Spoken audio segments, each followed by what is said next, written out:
We're just days away from the official start of hurricane season. Yeah, we got a small taste with Alberto, and now it's time to start preparing. Joining us this morning with the steps we should all be taking is Peter Dyga. He is the president and CEO of Associated Builders and Contractors. So good morning. Good morning.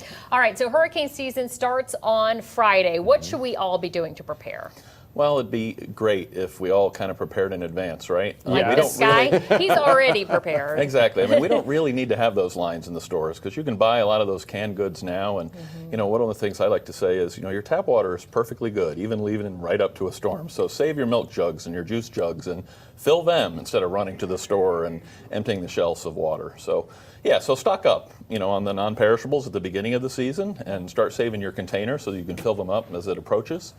And you can help keep the lines at the stores, a little more lower. Now, if you are doing a hurricane checklist, what would be on that checklist? Well, Associated Builders and Contractors primarily tries to help our members, which are commercial contractors, prepare for storms and to make sure that the public understands what we as an industry do to make sure that they're as safe as possible as well. Because, look, a lot of people are figuring out what we already know, which is Florida's, despite our recent weather, is a great place to live. So because of that, construction is always going to be a part of our lives.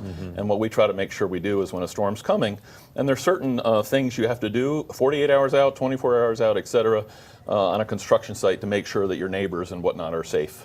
If you're one of those people who's looking across the road and seeing someone that hasn't secured their construction site, which we get calls like that every hurricane season or when a storm is threatening, what can you do? What kind of recourse do you have? Well, I would call start with the general contractor on the site, just to maybe get some assurance of what they have done, because some things may not always be apparent.